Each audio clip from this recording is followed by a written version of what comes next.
hujan yang tinggi.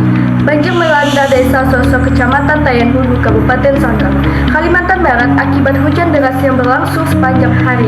Banjir ini menghambat arus lintas dan membuat siswa sekolah di daerah tersebut dipulangkan lebih awal. Hujan dengan intensitas tinggi juga memicu banjir di beberapa wilayah lain di Kalbar, termasuk Kabupaten Sanggau. Banjir adalah peristiwa meluapnya air yang menutupi daratan yang biasanya kering disebabkan oleh curah hujan tinggi, sungai meluap, saluran tersumbat, atau kenaikan air laut. Banjir dapat merusak infrastruktur, mengganggu aktivitas ekonomi, dan mengancam keselamatan jiwa serta lingkungan. Total ada 8 dusun di Kabupaten Sanggau terdampak banjir, di mana ada 931 kartu keluarga kakak atau 3.403 jiwa yang ikut terdampak bencana tersebut. Ketua Satgas Informasi Bencana BPBD Kalbar, Daniel, menyampaikan bahwa 8 dusun yang terdampak yakni Dusun Sosok 1, Sosok 2, Sekayu Tabat, Barekeh, Tahan, Moling, Dangku, Perayaan Dangku. Data sementara yang masuk ke posko banjir Desa Sosok sebanyak 931 kakak atau 3.403 jiwa, dan jumlah warga terdampak diperkirakan masih akan bertambah, ujar Daniel, Kamis 17 Oktober tahun 2024. Daniel mengatakan, saat ini tim gabungan masih melakukan pemantauan, evakuasi, dan monitoring di lapangan, dan anggota TRC BPBD masih standby di lokasi. Senanda melaporkan di tempat kejadian. Selain di daerah Sosok, ternyata di Kabupaten Kuburaya juga mengalami banjir sebab sungai meluap. Sebab dari malam hingga pagi ini terjadinya banjir dan terjadinya hujan sehingga menjadikan banjir. Lalu juga emang aktivitas yang terjadi pada daerah ini seringnya membuang sampah sembarangan sehingga sungai meluap seperti ini. Bisa dilihat.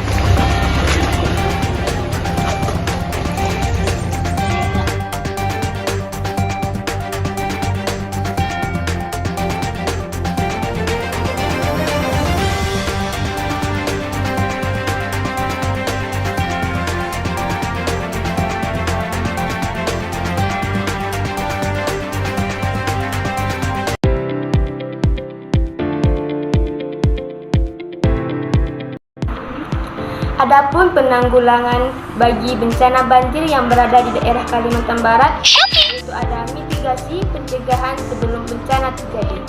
Mitigasi adalah langkah-langkah yang dilakukan sebelum bencana banjir terjadi untuk mengurangi risiko dan dampak yang ditimbulkannya. Yaitu ada A. Pembangunan dan pemeliharaan infrastruktur. Tanggul dan bendungan dibangun di sepanjang sungai atau pantai untuk mencegah air meluap ke pemukiman. Contohnya seperti bendungan Jatiluhur yang mengendalikan aliran sungai Citarum.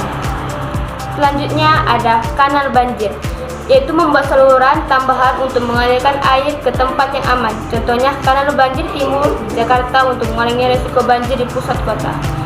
Selanjutnya ada gotong royong yang memperbaiki saluran air agar tidak tersumbat oleh sampah sehingga air hujan bisa mengalir lancar ke sungai atau laut dan membersihkan sungai dari sampah. Selanjutnya ada penghijauan atau konversi lingkungan, yaitu dilakukan reboisasi di daerah hulu dengan menanam pohon di area pegunungan dan sekitar untuk mencegah erosi dan memperlambat aliran ke daratan rendah. Kemudian ada ruang terbuka hijau RTH yang menyediakan tanaman kota yang mampu menyerap air hujan semakin banyak dan semakin kecil risiko banjir. Selain itu ada perlindungan lahan basah seperti rawa-rawa yang berperan penting dalam menyerap menyimpan air.